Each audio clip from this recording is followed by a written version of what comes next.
Admiral Igron Zapp of the 8th Galactic Invasion Fleet stood proudly on the bridge of his flagship, the inevitable Victory, his antennae twitching with anticipation. Well, he would have been standing proudly if the ship's artificial gravity hadn't been malfunctioning again. Instead, he was sort of floating sideways while trying to maintain his dignity. "Status report!" he demanded, his voice echoing through the crystalline chamber as he did his best to orient himself toward what he hoped was the front of the bridge. Lieutenant Bobble, his navigation officer, gracefully somersaulted through the zero-gravity environment while consulting a holographic display. "Sir, we've located the target planet. The primitive civilization designated as Earth is exactly where the brochure said it would be." "Excellent, and you've confirmed it meets all standard invasion parameters?" "Absolutely, sir. Atmosphere breathable, temperature range survivable, dominant species appropriately squishy, local defenses laughably outdated. It's perfect." Admiral Zapp attempted to strike a dramatic pose, which mostly resulted in him slowly spinning in place. "At last, after 17 failed invasion attempts, we've finally found a planet that meets all the requirements in the Galactic Domination for Dummies manual." The bridge crew chittered excitedly, their translucent wings catching the light from the nearby star. The previous 17 attempts had been less than successful. There was the ice planet that turned out to be entirely populated by rather aggressive snowmen, the gas giant that ended up being one enormous sentient fart that one still haunted their nightmares, and who could forget the planet that turned out to be a giant egg about to hatch? "Sir," interrupted Commander Wiggle, the ship's bureaucracy officer, "have you filled out Form X-427B, intent to invade a previously uninvaded planet, in triplicate?" "Of course I have. I'm not making that mistake again. Remember the citation we got from the Department of Proper Planetary Conquest last time?" The Admiral shuddered, causing him to drift slightly to the left. 6 months of mandatory paperwork training." Lieutenant Bobble cleared their throat, or whatever passed for a throat in their species' anatomy. "Sir, I should mention that the preliminary scans show some unusual readings from the planet's core." "Pish-posh!" Admiral Zapp waved one of his forearms dismissively, which sent him into a slow backward roll. "We've done all the required reading, checked all the boxes, dotted all the I's and crossed all the T's, even though our language doesn't actually have those letters. What could possibly go wrong?" The entire bridge crew winced simultaneously. Even in space, everyone knows you never ask that question. "Besides," continued the Admiral, completely oblivious to the universe-wide rule he'd just violated, "our species has mastered space travel. We've conquered the mysteries of faster-than-light propulsion. We've developed technology that can turn any vegetable into a surprisingly mediocre cup of coffee. Surely we can handle whatever quirks one tiny little planet might have." Commander Wiggle was already preparing Form Z-999, famous last words before a catastrophic failure. "Send out the announcement to the fleet," ordered Zapp, finally managing to orient himself mostly upright. "We attack at dawn, or whatever passes for dawn when you're in space. Just send it for whenever we get there." As the message was relayed throughout the 1,000 ships of the invasion fleet, not a single being thought to check one crucial detail: the planetary gravity readings. After all, gravity was gravity, right? How different could it possibly be from their comfortable 0.2G homeworld? The answer, as they would soon discover, was very, very different indeed. "Oh, and someone please fix the artificial gravity," added the Admiral as an afterthought. "It's rather difficult to look intimidating when you're floating upside down."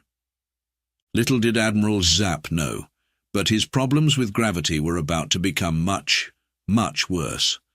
The laws of physics, it turned out, had a particularly twisted sense of humor, and Earth was about to become the punchline to a cosmic joke that would be told across the galaxy for centuries to come. Kevin Murphy was having what he considered a perfectly average night shift at the Millbrook Mall security office, which meant he was halfway through his 4th bag of chips and his 3rd viewing of cat videos on his phone. The flickering security monitors provided just enough illumination to cast dramatic shadows across the crumbs on his uniform. I should probably do my rounds, he mused to absolutely no one since his partner had called in sick. Again, for the third time this week, on a Tuesday. It was at precisely that moment when every single one of his security monitors lit up with an otherworldly purple glow. Kevin looked up, blinked twice, and took another bite of his chip.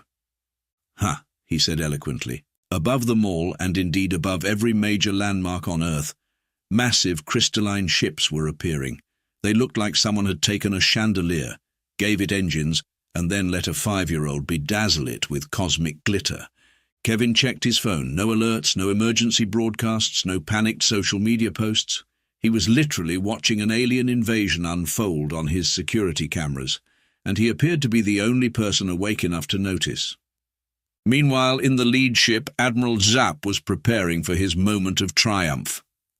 "Atmospheric entry in 3, 2, 1, announced Lieutenant Bobble, and that's when gravity decided to introduce itself. The entire invasion fleet suddenly dropped like a collection of very expensive rocks. There was a moment of confused screaming, as every alien on every ship found themselves pancaked against their floor, followed by the sound of thousands of joints popping simultaneously. What is this?" gasped Admiral Zapp, his face squished against the bridge floor. "Why does everything feel so heavy?" Commander Wiggle, who was currently being compressed into something resembling a very official pancake, managed to extract one arm from under their body, just enough to reach their tablet. "Sir, it appears the planet has significantly stronger gravity than anticipated." "How much stronger?" Zapp wheezed. "About 5 times our normal gravity," Wiggle replied, each word a struggle against the crushing force. 5 times! The Admiral's screech would have been more impressive if it hadn't been muffled by the floor. Back on Earth, Kevin had propped his feet up on his desk and was recording everything on his phone. "This is going viral for sure," he muttered, adding a few choice hashtags to his post. The alien fleet was now attempting what they probably thought was an intimidating hover formation. What they actually achieved was more like a group of drunken fireflies trying to remember how to fly. Ships wobbled, dipped, and occasionally just gave up and had to be caught by their neighbors.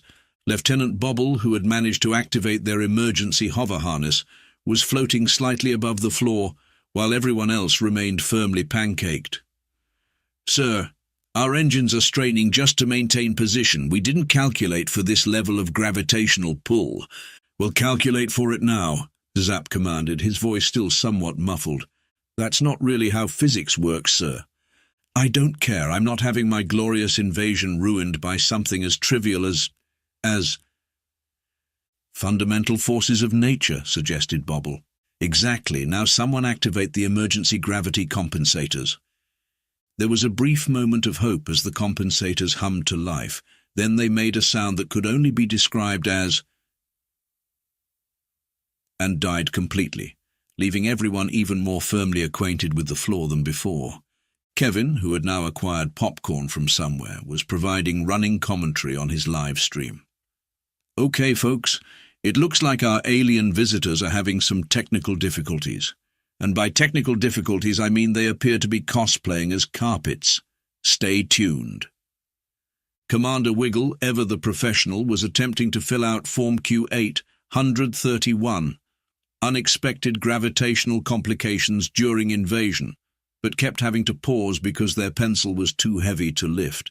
"Perhaps," suggested Lieutenant Bobble, still smugly hovering above everyone else, "we should have checked the planetary specifications more thoroughly before attempting to invade." The glare Admiral Zapp gave them would have been devastating if he could actually lift his head more than 2 millimeters off the floor. "Sir," called out one of the sensor operators, their voice strained, "the natives appear to be recording us." Indeed, Kevin's live stream had gone viral. #aliens cannot even was trending worldwide, along with #gravity is undefeated and #space pancakes. "This," declared Admiral Zapp with as much dignity as one can muster, while essentially being a living splat, Might be a slight setback to our invasion plans. Commander Wiggle was already preparing Form W1111, admission of tactical error due to embarrassing oversight. They just had to figure out how to lift their arm high enough to sign it. Dr. Flutterby, the fleet's lead scientist, was having what she would later describe in her memoir as a complete and utter nervous breakdown. She was currently spread-eagled on the laboratory floor, surrounded by scattered tablets displaying various calculations, all of which essentially said the same thing. They were, scientifically speaking, in deep trouble. "This is fascinating," she exclaimed, her face pressed against the cold floor.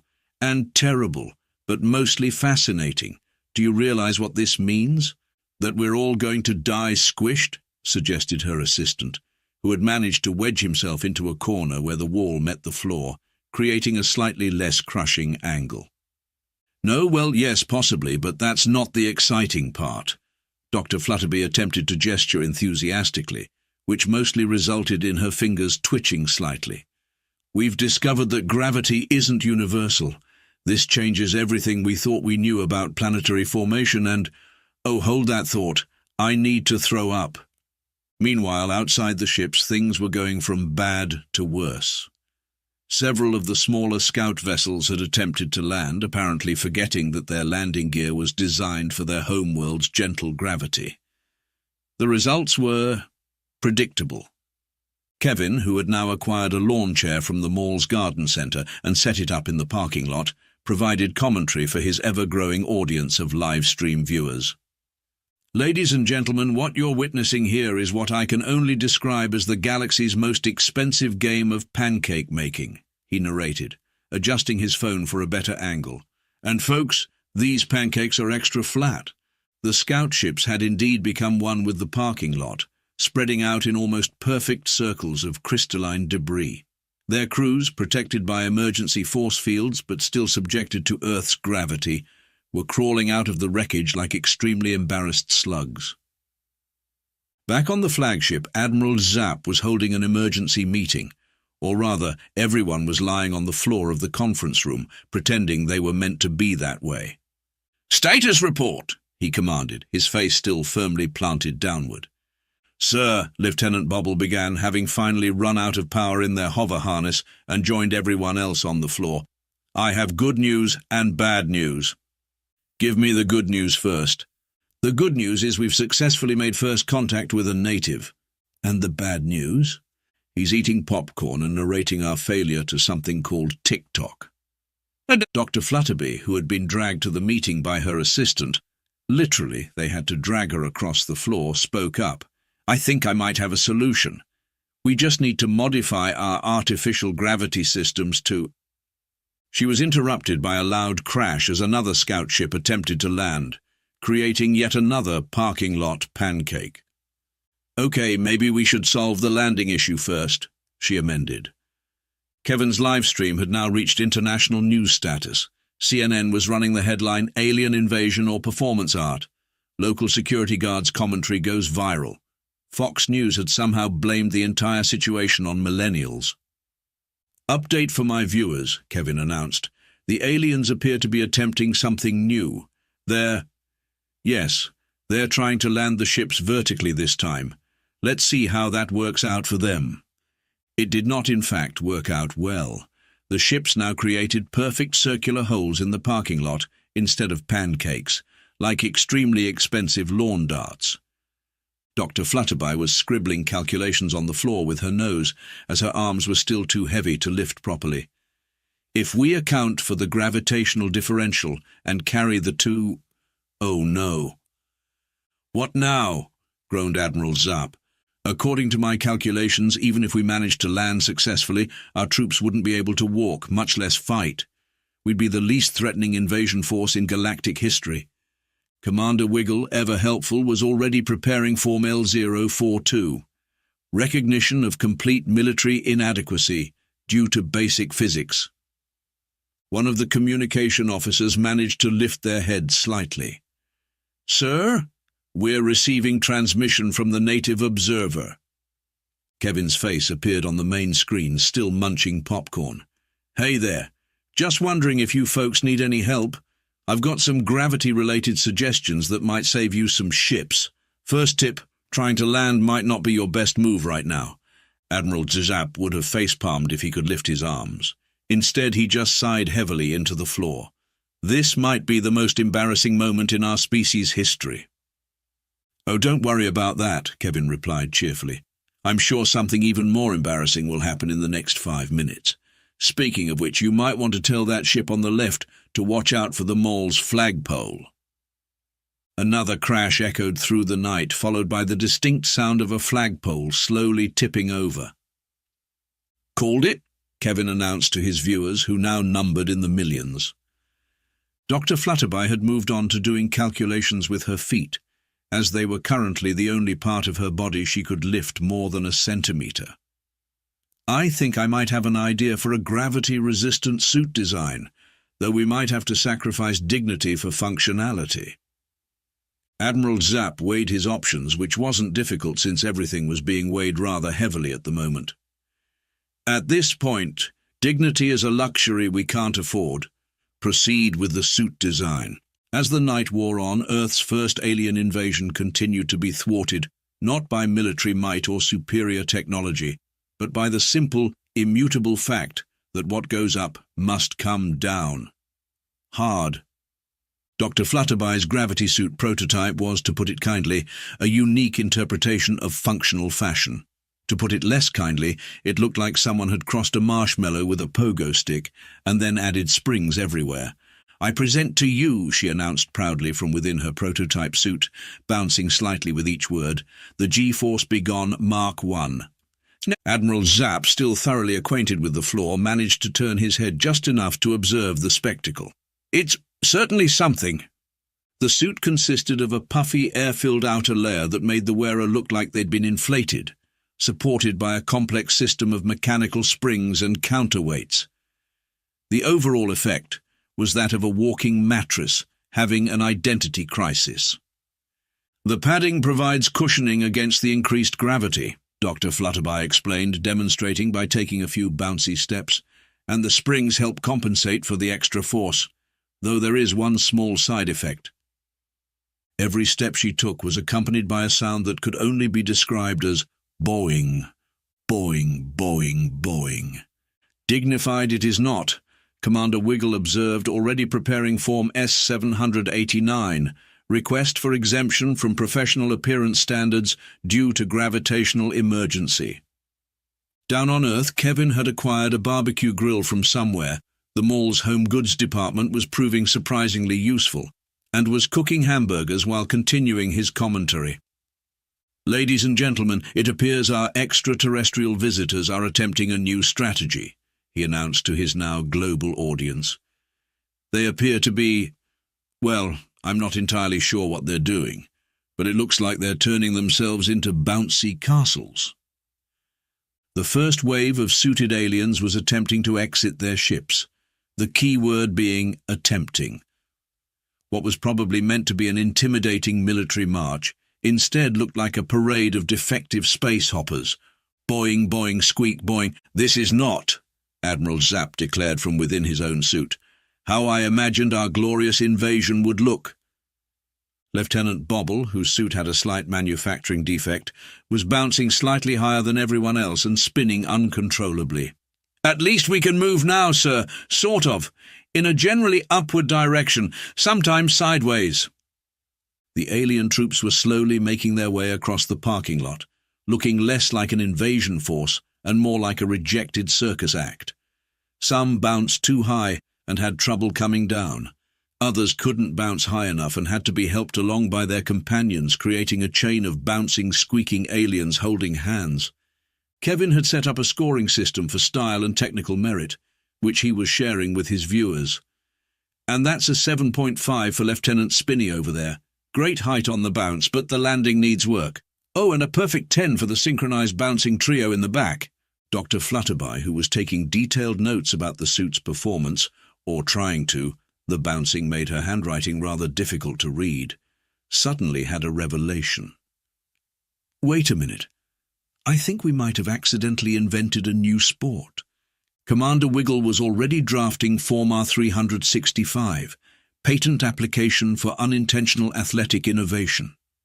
The situation reached new heights of absurdity when one of the aliens discovered that if they timed their springs just right, they could perform rather impressive acrobatic maneuvers. Soon, what was supposed to be a military operation had devolved into an impromptu gymnastics competition. "And now, folks," Kevin narrated, flipping a burger, "we're witnessing what appears to be the first ever intergalactic bouncy Olympics. The Russian judge gives it a 6.8, but I think that's a bit harsh considering the gravitational handicap." Admiral Zap, watching his invasion force transform into a performance troupe, had what humans would call an epiphany, and what his species called a brain bounce. "Maybe," he mused, bouncing thoughtfully, "we're approaching this all wrong. Instead of trying to conquer this heavy world, we could market it as an extreme sports destination." Dr. Flutterbye's eyes lit up. "Think of the research possibilities. We could study the effects of increased gravity on various life forms, write papers, get grants, and sell gravity suits," added Lieutenant Bobble, still spinning. Commander Wiggle was now working on Form 0999, Conversion of Military Operation to Tourist Attraction, Research Facility. Kevin, who had been listening to this exchange through his phone's translation app, raised his hand. "I could be your Earth consultant. I've already got experience managing your public relations." He gestured to his phone, where his live stream had now reached viewership numbers, usually reserved for major sporting events. The aliens gathered in what they probably thought was a huddle, but looked more like a bunch of marshmallows, having a group hug, complete with squeaking and random bounces. "All in favor of declaring this invasion a cultural exchange program?" Admiral Zap asked. The vote would have been unanimous if Lieutenant Bobble hadn't bounced too high and missed it entirely. And so Operation Stand Up Straight was officially transformed into what would soon become the galaxy's most popular extreme sports destination.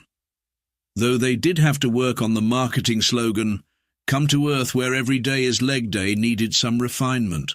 The first official diplomatic meeting between Earth's representatives and the alien delegation was, to put it mildly, unique in the history of interplanetary relations.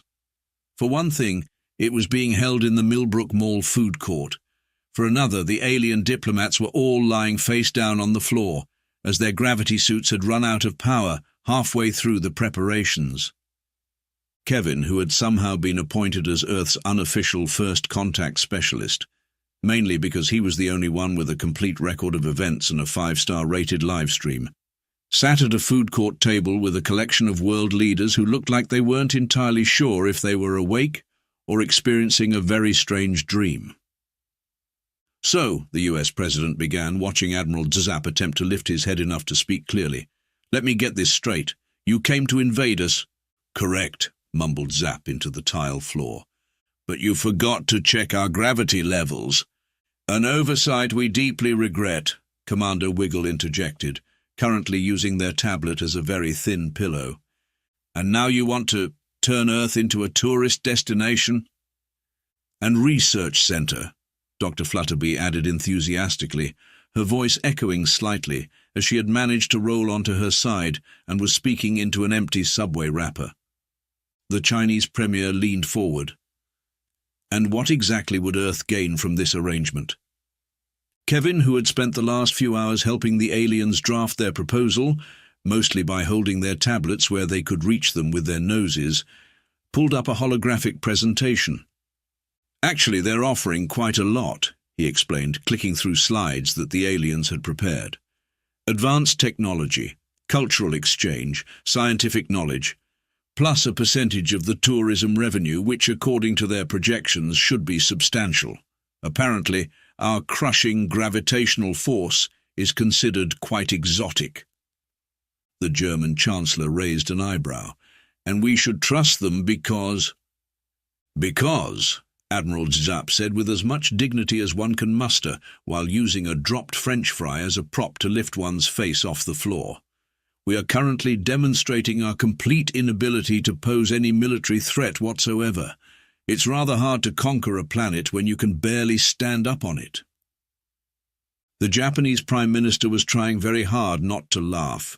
I suppose that is a compelling argument. Lieutenant Bobble, who had wedged themselves under a table to try to find a more comfortable position, added, "Plus, we've already gotten 12 million advance booking requests from across the galaxy. Turns out Kevin's live stream reached farther than just Earth. The #Extreme Gravity Challenge is trending in 6 different star systems," Kevin noted, checking his phone, which was somehow now receiving intergalactic social media updates. The British Prime Minister pinched the bridge of her nose. "So our first contact with alien life is going to result in us becoming a galactic gym. More like a combination of a high-gravity research institute, extreme sports facility, and cultural exchange centre," Dr. Flutterby corrected, still speaking into the subway wrapper. "With gift shops, of course. Gift shops are universal. Commander Wiggle had managed to produce Form T-567, proposed treaty for conversion of failed invasion target into tourist destination, research facility, gift shop location. They were slowly pushing it across the floor with their nose. The UN Secretary-General, who had been quietly observing until now, finally spoke up. "And what about your military fleet? The one currently hovering above every major city on Earth?" "Oh, those?" Admiral Zap waved a hand weakly. "We're thinking of converting them into orbital hotels.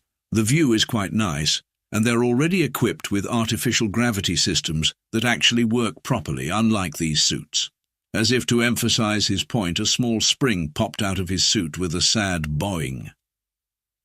Kevin, who had developed a knack for intergalactic diplomacy, mainly by treating it like an extremely elaborate customer service situation, added, "They're also willing to share their faster-than-light travel technology, though they suggest we add better gravity compensation systems than theirs."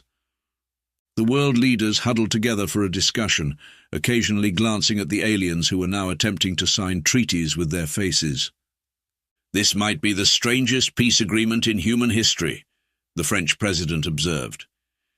"Yes," agreed the Indian Prime Minister, "but think of the scientific advances, the cultural exchange opportunities, the economic benefits." She paused.